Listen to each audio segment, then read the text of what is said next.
Greetings YouTubers and welcome to the Gear Bench.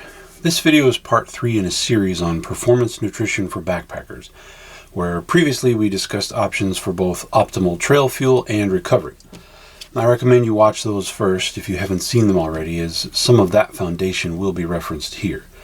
Links are provided below. This video is all about hydration. And as I was putting the research for this project together, I realized there's probably too much for just one video, so I ended up pushing the electrolytes discussion into a future part 4. I wanted to include as much research as possible, but without making it a 90-minute video that takes 3 months to make. I hope that's okay. Now, in any review of biology-related issues, there's always going to be a fairly large amount of variation between individuals, and therefore what I would call non-trivial margins of error in any attempt to build formulas that make estimates for everybody. There will also be some level of disagreement between experts with different perspectives, and that seems to be particularly true in the area of nutrition. And in all of the topics I've researched so far, hydration and electrolytes are two of the most robustly debated. So, as always, I will stick to published scientific studies as my sources, and I'll show you the references as we go so you can double check anything you want. And where it seems there is a genuine lack of scientific consensus, I'll try to give the arguments for both sides of the issue so you can ultimately decide for yourself on the best strategy for maintaining fluid balance on the trail. For starters, when I use the term hydration, I'm just talking about drinking water. Plain water is generally where everybody starts because that's what's available in the field. When discussing the adverse effects of improper hydration, you might first think of dehydration, a problem resulting from not drinking enough water. Well, in the preparedness community, there's a thing called the rule of 3. You can survive 3 hours without shelter, 3 days without water, and 3 weeks without food. And when I watch videos, I also like to read the comments to see how the information presented gets variously interpreted. And from what I can gather, some folks have taken this rule to mean that they have an essentially guaranteed 3 days without water, so long as they're willing to put up with being miserable and thirsty. Well, evidence suggests otherwise, and a misconception like that can prove fatal. In a tragic story from Australia, a 26-year-old man collapsed on a national park trail from dehydration and ended up dying. It was a hot day, but he wasn't alone, and the group did take water. However, they only brought what was described as 3 small bottles. It's not hard to find more examples, but I'm not trying to belabor the point. I chose this one for a few reasons. Number 1, he was young. Don't think dehydration is only deadly to the old. Number 2, there happened to be a doctor on the trail who performed CPR until paramedics arrived, and he was transported to a hospital, but died anyway. So don't assume that if you do get yourself into trouble, you'll just be able to press that panic button and everything will be okay.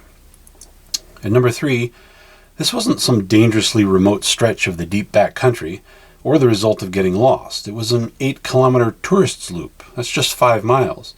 So don't think it takes days of deterioration. You can die in a couple of hours. And just one more example. A 16-year-old girl went on a 10-mile day hike in Israel with her summer camp when she succumbed to the heat and eventually died from dehydration after 1.5 hours of attempted resuscitation. Again, young person, not alone, just a day hike. Emergency services were on scene, and she was even medevaced by helicopter to the nearest medical center. But also, she was from Arizona, and you might assume some level of heat acclimatization, but that's not necessarily the advantage you may think. More on that a bit later. Okay.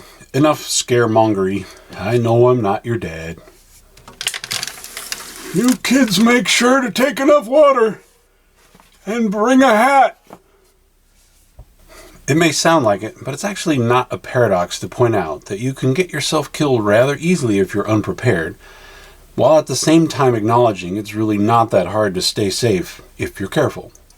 Right, so how much should you drink?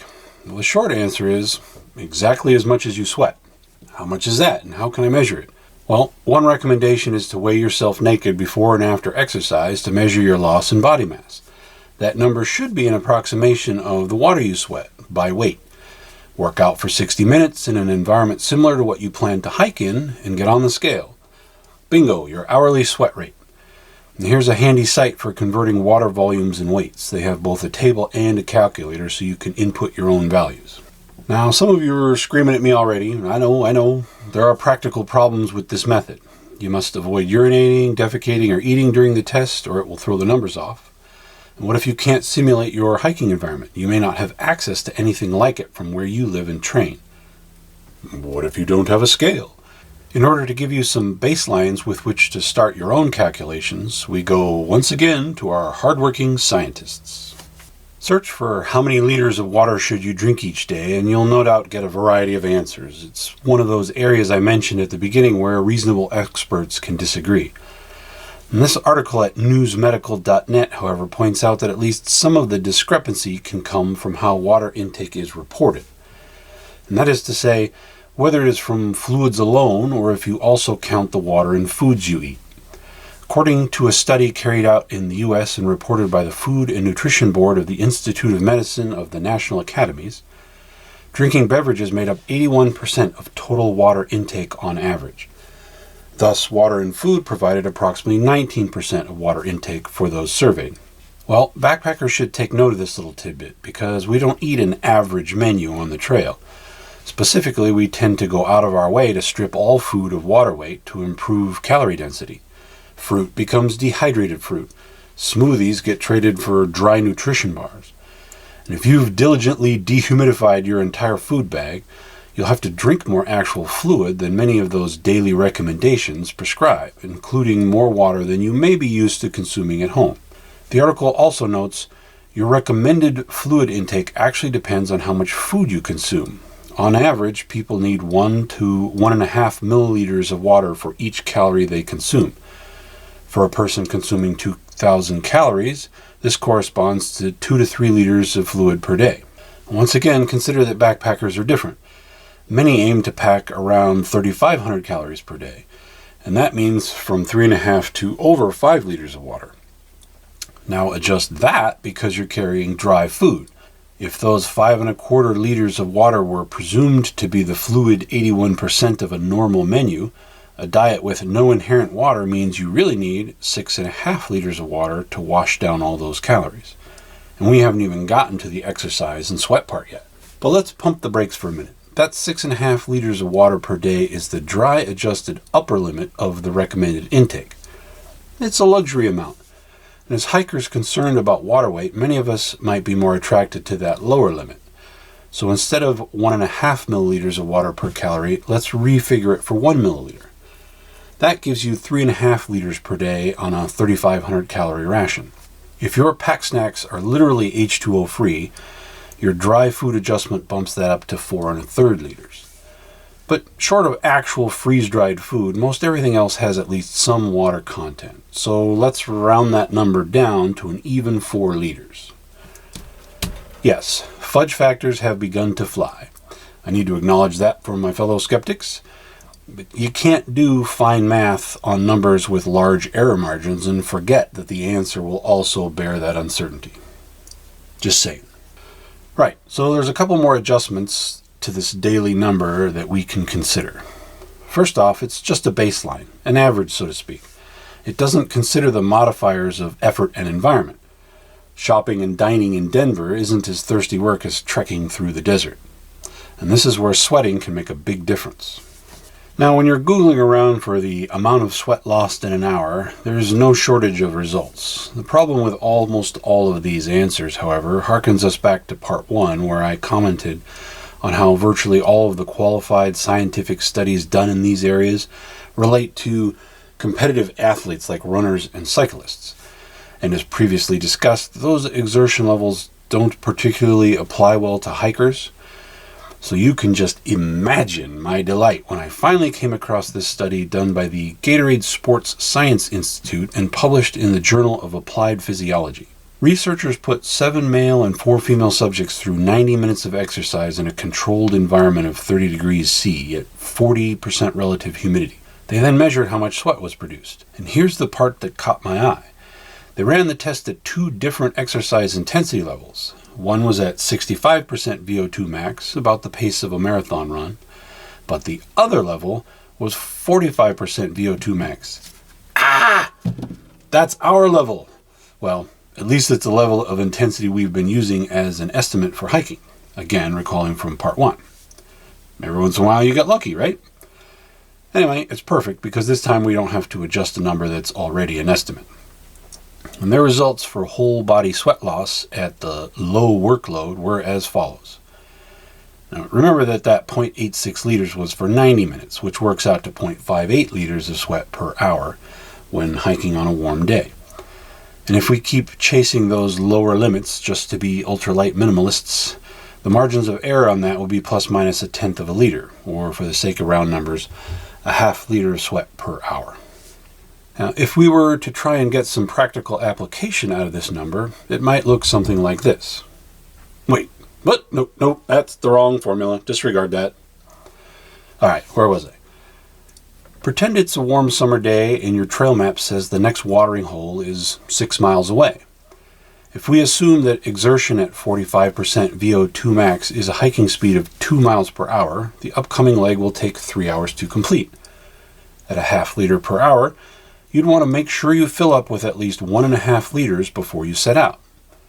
Another way to do that math is to say it's a quarter liter per mile at 2 miles per hour. In part 1, we saw that physical fitness means a faster pace for the same VO2 max level. So say you can do 3 miles per hour for the same aerobic exertion. Then you get the leg done in 2 hours and only need 1 liter of water to cover it. Now, there can't be one formula that everyone can drink by. There's just too many ways that people and conditions can differ. For example, the enhancement of sweating with heat acclimation and aerobic training has been associated with both an earlier onset and greater responsiveness of sweating in relation to body core temperature. If you are from a hot place and/or you're in good shape, you'll not only start sweating sooner but sweat more per hour than someone who isn't. And while those adaptations will allow you to regulate your body temperature better during exercise in the heat, it also means you'll need to drink more water as a result, or be more susceptible to dehydration. Again, there's lots and lots of variables here, and this is just a place to start. So, what happens if you're not drinking enough to replace losses? Obviously, we know it can be deadly if severe enough, but perhaps more practically useful would be a discussion of the performance-related issues with non-fatal levels of dehydration and how to remain at or near your peak without hauling around more water than you need. This study, published in Sports Medicine, takes a detailed look at what happens to your heart, muscles, and brain when you dehydrate in the heat during exercise. Regarding your heart, concomitant with the declining cardiac output, heart rate rises continuously, whereas stroke volume declines by 30%. Your heart starts taking shallower strokes that pump less blood per beat, so it races faster to keep up, but it isn't able to, so overall cardiac output drops. But this response is prevented in trained partially heat acclimated individuals by maintaining euhydration via ingestion of fluid during exercise. Euhydration is just the body's normal state of water content. And if cardiac output is down, this will affect blood flow to the limbs. Less blood to the limbs means less oxygen. During prolonged whole-body exercise, the substantial fall in stroke volume and cardiac output is associated with a 2 liter per minute reduction in locomotor limb blood flow. This compromised peripheral blood flow is a likely precursor to early fatigue. And get a load of this. The impaired physical performance is associated with a myriad of alterations in physiological function, including reduced oxygen delivery to multiple regional tissues and organs, enhanced reliance on muscle glycogen, and, oh, hell no, not my glycogen. You heard that right, gentle viewers. Less blood flow to the limbs means less oxygen to the muscles. Recalling from part 2, the burning of our most efficient source of fuel, fat, is an aerobic process, and that requires oxygen. As exercise intensity increases, we exceed our ability to respirate enough oxygen to maintain that system, and that's when the body switches over to its anaerobic backup, and our precious reserves of glycogen start to burn. Well, what's happening here is that the combination of dehydration and hyperthermia causes a reduction in cardiac output. This results in a shortage of oxygen, which in turn pushes you into anaerobic metabolism prematurely. All that causes your muscles to start gobbling up their glycogen stores before they otherwise would have. And after all that trouble we went through to mix the optimal recovery shake. But once again, the marked fall in active limb blood perfusion during whole body exercise, despite marked body hypothermia, is offset when fluid intake matches fluid loss. Drink, people. If not for your heart, do it for the glycogen. And lastly, what about your brain? Despite its relatively small contribution to total body weight, the human brain is a highly metabolically active organ.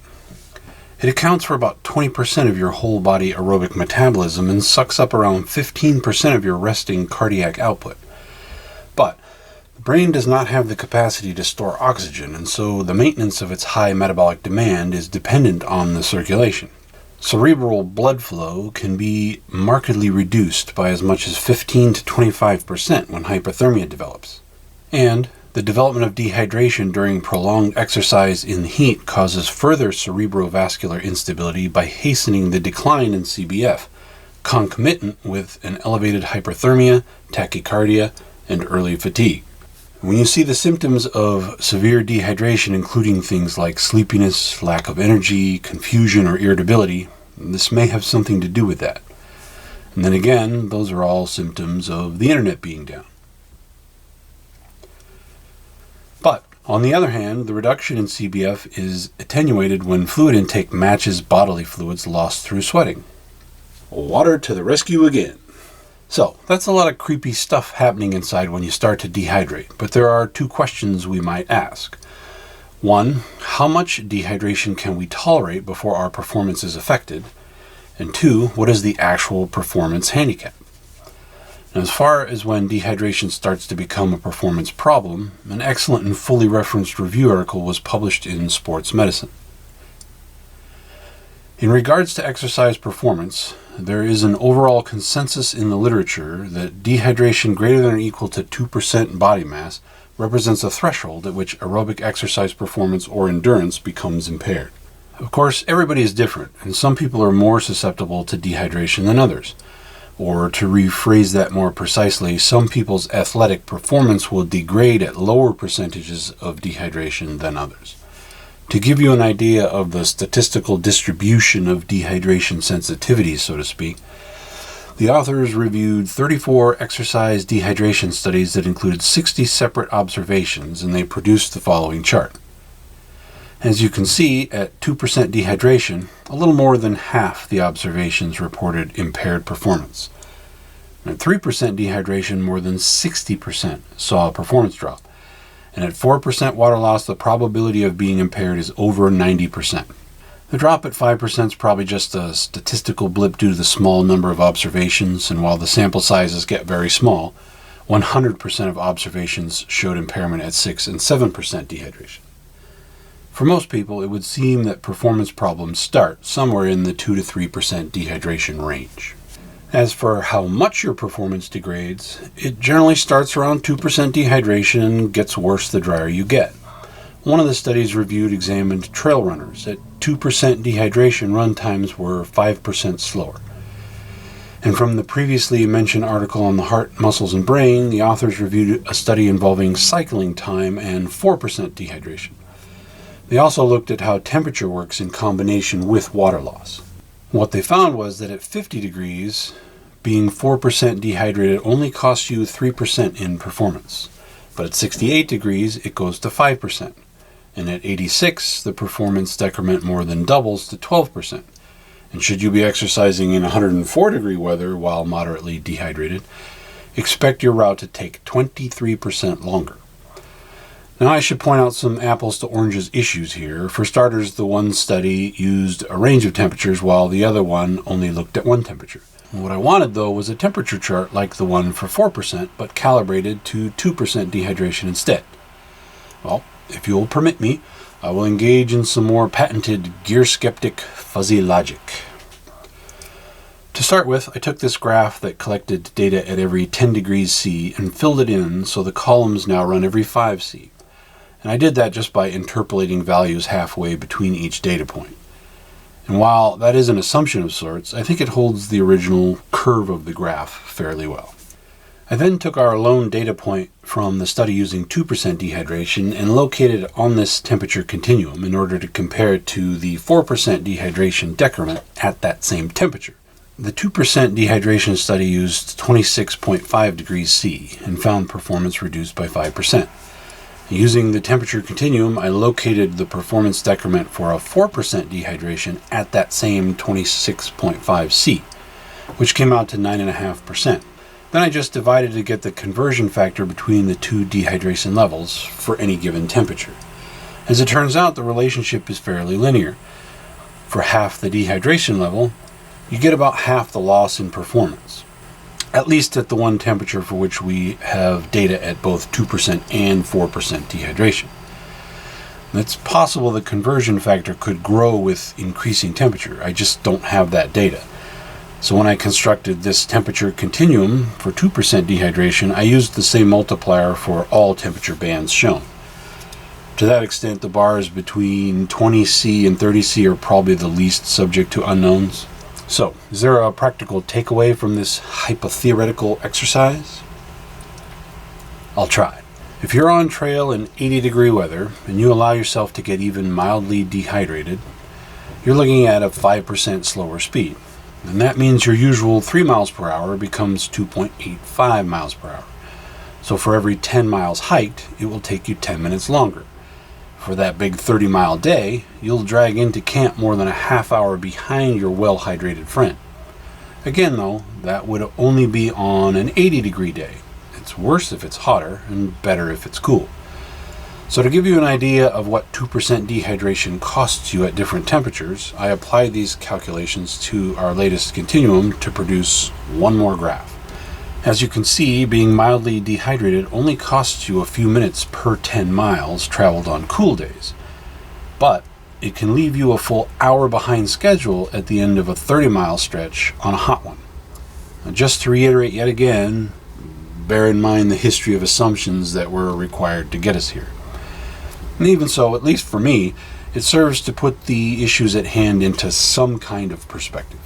Alright, so my modus operandi for this series has been to discuss what research I can find on a given topic, and then try to work out what nutritional construct might help keep you within some window of optimal performance out on the trail.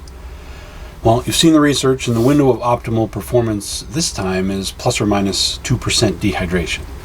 And in this case, the nutrition is just water. That is, so far, we haven't talked about electrolytes yet. And when the recommendation is to stay within 2% of your euhydrated state, how much water is that? Well, you may have heard the fun fact that the human body is 60% water. Well, dehydration is actually not based on that amount. It's just a percentage of your total body weight. So, when you are 2% dehydrated, that means you've lost an amount of water that weighs the equivalent of 2% what it says on your bathroom scale. Using myself as an example, I weigh 194 pounds. 2% of that is 3.88, and that's how much water weight I would have to lose in order to get 2% dehydrated. And remember that water is heavy. Based on its density, that's only a volume of 1.75 liters. So, if I needed 3 liters of water to replace the losses of a day's worth of hiking, but I only drank 1.25 liters, I would end up 2% dehydrated. I built a table so you can quick reference what the dehydration volumes would be for various body weights. Now obviously, if you're on the metric system, it's somewhat different. For some reason, 1 liter of water weighs 1 kilogram. I mean, personally, I find it so much easier to just remember that 1 liter of water weighs 2.205 pounds. Whatever. Anyway, here's the table. I have body weights listed in 5-pound increments from 100 to 300 pounds, with the volume in liters of water loss that represent your dehydration at levels of 1, 2, 3, and 4%. 2% is highlighted in blue, as that's the limit of our optimal performance window. And as you can see, a 110-pound person can only lose a liter of water to stay within optimal performance, while a 165-pound person could lose 1.5 liters. And if you don't handle dehydration very well, or if you like to keep your margins tight, you might use the 1% column instead. But if you're a camel and you don't feel that bad when you're running extra dry, or to save weight on larger water carries when the weather is cool, maybe you're okay closer to 3%? You know you better than I do. Personally, it's 2% or less for me. And based on all we heard about the heart, muscle, and brain strain earlier, 4%'s not recommended. Okay, so we've developed a sort of theoretical framework regarding how much to drink in order to keep not just healthy and safe, but at relative performance optimums. But how do we realistically manage that in the field? You can't test yourself in all possible scenarios of environment and effort, so you can't precisely know your sweat rate in all hiking conditions. And unless you literally make a logbook of when and how much you drink, it can be difficult to keep track of your water consumption accurately. And that leads us into a discussion of drinking strategies. And this is one of those areas I mentioned where the experts debate each other on the right way. Basically, there are two main strategies for how you should maintain your fluid intake during exercise. Planned drinking versus ad libitum drinking, which is also referred to as drinking to thirst. Planned drinking is just that. You make a plan. First, you estimate your water losses, and then you drink regular amounts at regular intervals to make sure you are keeping within that 2% window. Obviously, this method is only as effective as your water loss estimates are accurate. If you underestimate the amount of water you'll need, your drinking schedule can still easily lead you into dehydration. And this might lead you to pad your numbers. In order to avoid any possibility of dehydrating, some might be driven to deliberately overestimate their water needs, drinking more than is strictly necessary just to be safe. Except it isn't necessarily safe. Excessive hydration, sometimes called water intoxication or even water poisoning, is genuinely dangerous. You see, there's only so much water your kidneys can process.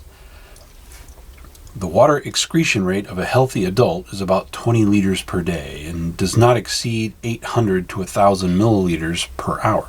Thus, the maximum amount of water that a person with normal renal function can drink is 800 to 1,000 milliliters per hour to avoid hyponatremia symptoms. Soak in that for a minute. If you drink this bottle of water, which doesn't seem like that much, in less than an hour, say it takes you 30 minutes to swig it all, you've doubled the rate that your kidneys can handle. It's perhaps no big deal once or twice, but keep exceeding that limit and you can develop symptoms after consuming as little as 3 to 4 liters of water. I emphasize this because I've seen some hikers talk about cameling up, and this is where you drink a lot at a water source so you won't have to carry as much. And it's definitely advantageous to start a hard stretch of trail fully watered up. But as you see, there are biological limits to how far you can push that strategy. Now, I should point out that hyponatremia is low sodium levels, and you can argue about whether the actual medical danger comes from too much water or not enough sodium. Maybe I'm splitting hairs, but there's technically two ways you can go hyponatremic from drinking nothing but water. You can drink the correct amount of water, which is to say you only replace sweat losses and nothing more, while observing the correct rate of drinking based on your kidney's capacity to process it. So right amount at the right speed, but without electrolyte replacement, all that water will eventually rinse you clean of sodium, as well as other electrolytes, and hyponatremia will set in. Now that type of hyponatremia takes a long time to develop, typically several hours or more if you're well hydrated to start, and involves drinking plain water over all that time. Water intoxication is a little different. By drinking so much that you exceed what your kidneys can physically handle per hour, you risk going acutely hyponatremic in much less time using much less water. In the interest of recruit safety and training effectiveness, the Army pays attention to this sort of stuff and publishes case reports in the Journal of Military Medicine. This study looks at 17 soldiers attending training schools, all of whom were hospitalized with heat-related injuries and apparent overhydration. Of the 17 patients, 9 were known to have had water intake rates equal to or exceeding 2 quarts per hour. And with a quart being approximately the same as a liter, we know this is twice the rate at which your average healthy kidney can process that water. And here's an important point. In 5 of the 6 cases in which extensive history was known, soldiers drank excess amounts of water before developing symptoms as part of field treatment. In other words, they were given the water as treatment. You see, a very real problem in the field is one of proper diagnosis. The most common symptoms suffered by the soldiers were mental status changes, nausea, vomiting, and seizures. Well, many of those symptoms can be caused by other problems like heat illnesses. In this case, those symptoms were due to hyponatremia caused by too much water. But if you mistake the symptoms for heat stroke, for example, you may be inclined to prescribe even more water as treatment for the wrong ailment, and in result make it even worse. The authors conclude that hyponatremia resulted from too aggressive fluid replacement practices. The fluid replacement policy was revised, and field medical policy should recognize the possibility of overhydration. And that study was published in 2001. And just to drive home the point of how tricky diagnosis can be, here's another study published in Military Medicine in 2018. Exertional heat illness and exercise-associated hyponatremia continue to be a problem in military and recreational events. Symptoms of hyponatremia can be mistaken for heat exhaustion or heat stroke. They then discuss 3 subjects. The first was a 31-year-old female who took a knee at mile 6 of a 12-mile foot march. So, unlike a lot of studies, this wasn't a runner, more like the military version of a hiker. The temperature was probably high, and who knows how heavy her pack was, but she went down just halfway through what amounts to a day hike for a lot of people. Young, motivated, tough, and healthy, but she drank 4.5 quarts of water in just 2 hours. Next was a 27-year-old female who collapsed at mile 11 of a 12-mile march. She drank 5 quarts in 2.5 hours. And lastly, a 27-year-old male who developed nausea and vomiting while conducting an outdoor training event. He drank 6 quarts in 2 hours to combat symptoms of heat. All the 3 cases developed symptomatic hyponatremia by overconsumption of fluids during events lasting less than 3 hours.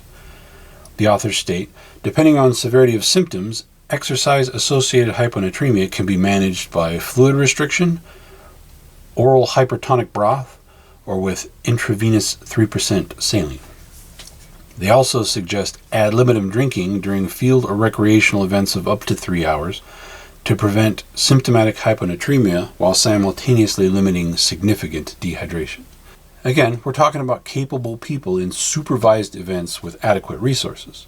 And to give you an idea of how this all plays out for actual hikers, I found this study published in the American Journal of Emergency Medicine. It looked at summertime hikers in Grand Canyon National Park, all of whom sought medical attention with complaints related to exercise in the heat.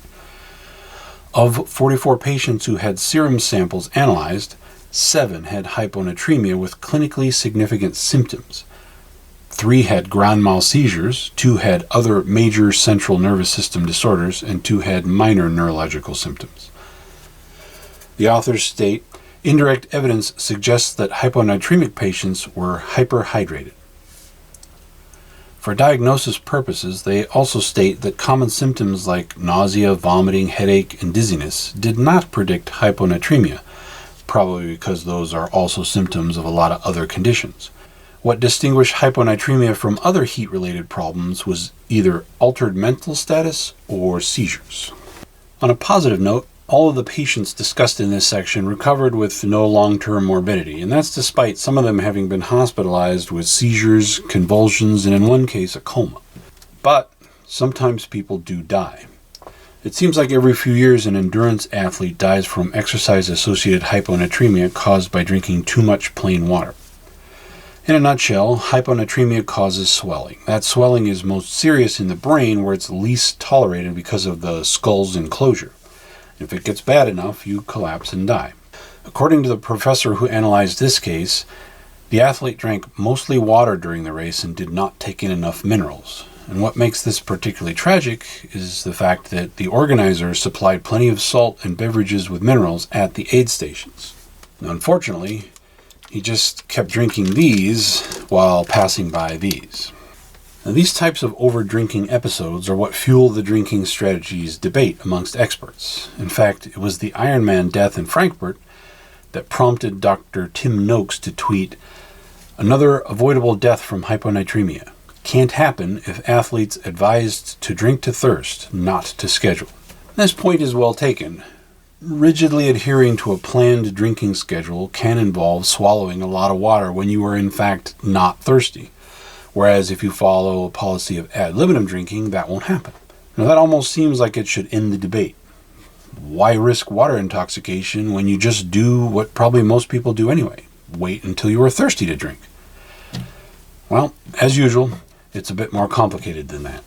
In 2018, Dr. Robert W. Kenefick published this review article in Sports Medicine. Dr. Kenefick is the Deputy Chief of the Thermal and Mountain Medicine Division at the U.S. Army Research Institute of Environmental Medicine. The article contains 57 references to published scientific studies. In it, Dr. Kenefick explains part of the reason there is a seeming disconnect between the drinking strategy advice of the two camps on either side of this debate. Basically, it's because each group has a different focus of medical concern. One group is worried about cardiovascular and thermoregulatory strain, and the other is concerned about hyponatremia. Both sides want to keep you in the window of optimal performance. It's just that one side focuses on dehydration while the other is looking at overhydration. Now, regarding the issues surrounding a drink to thirst or ad libitum strategy, there are multiple biological cues that trigger the thirst sensation, but the principal one involves an elevation in the concentration of dissolved particles in your plasma. As you sweat, your plasma osmolarity increases, and that triggers a thirst response to put more water back into the system. What could go wrong? Well, in day-to-day life, your thirst drive regulates net body water balance remarkably well. However, while sensation of thirst works well at rest, it is less sensitive during exercise. And several studies are cited that show during periods of high sweat rates, people practicing ad libitum drinking have been reported to markedly underconsume fluid.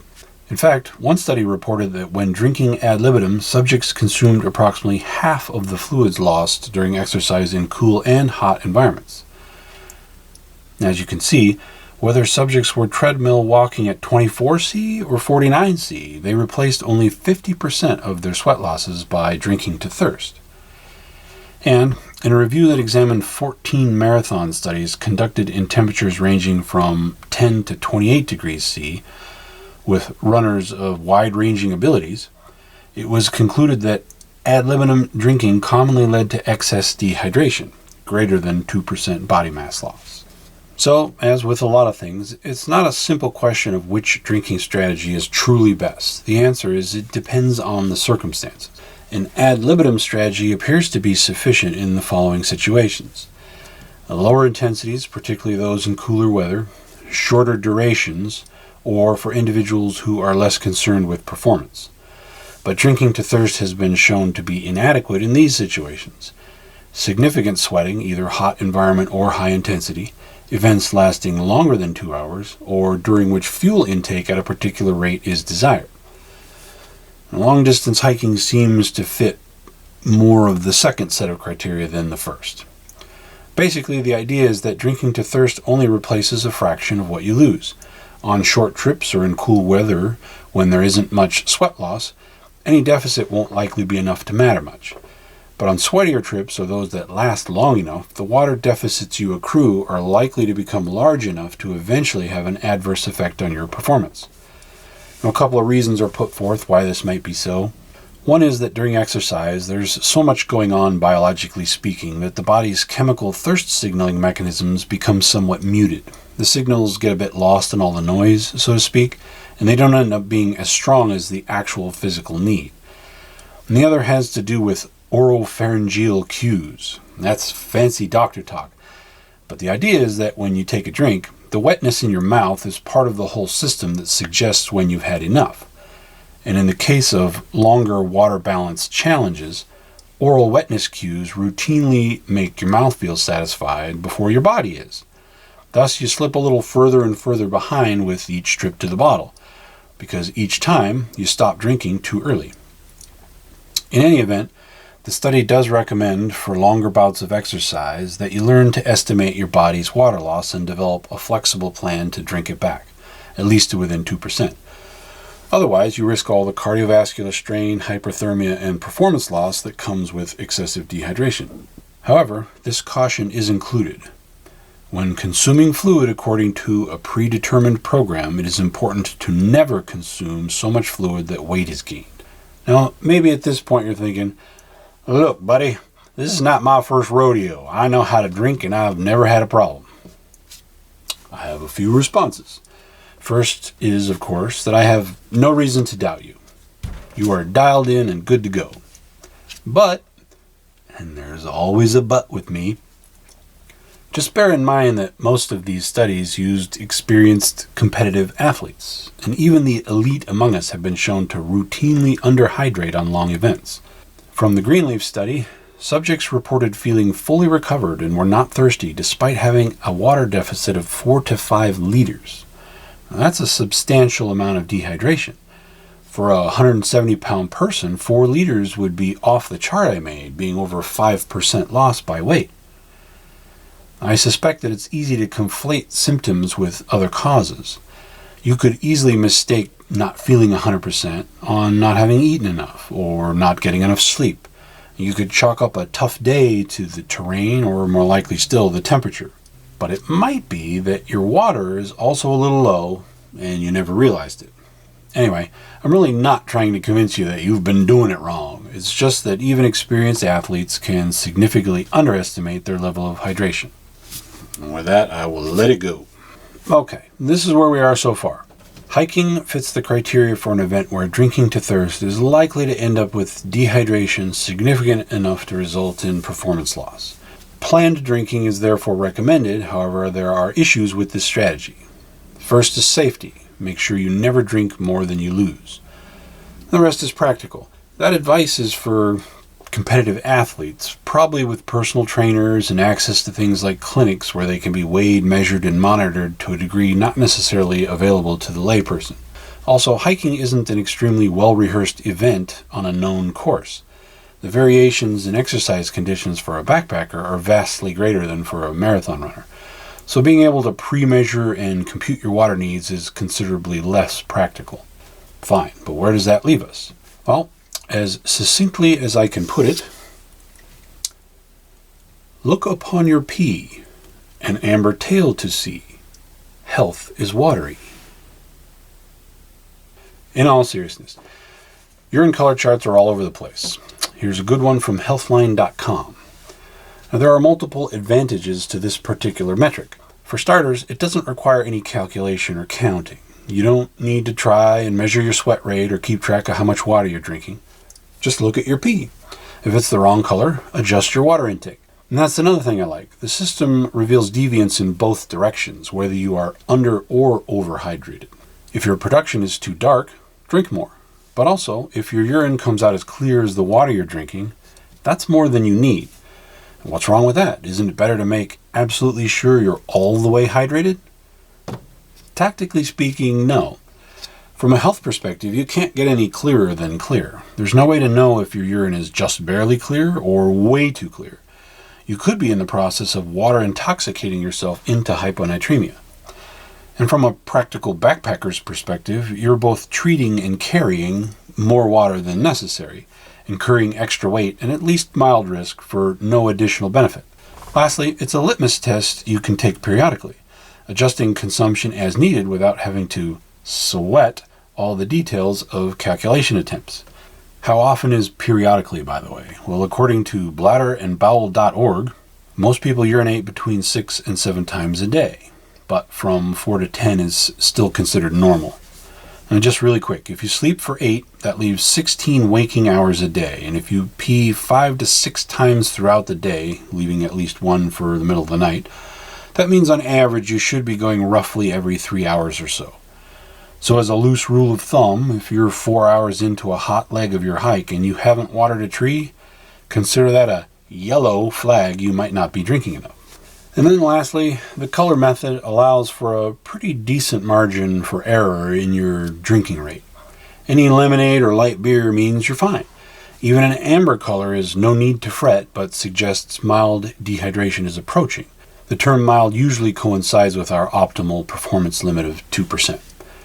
So as long as you're amber or less, you're likely not in a condition where performance is notably degraded.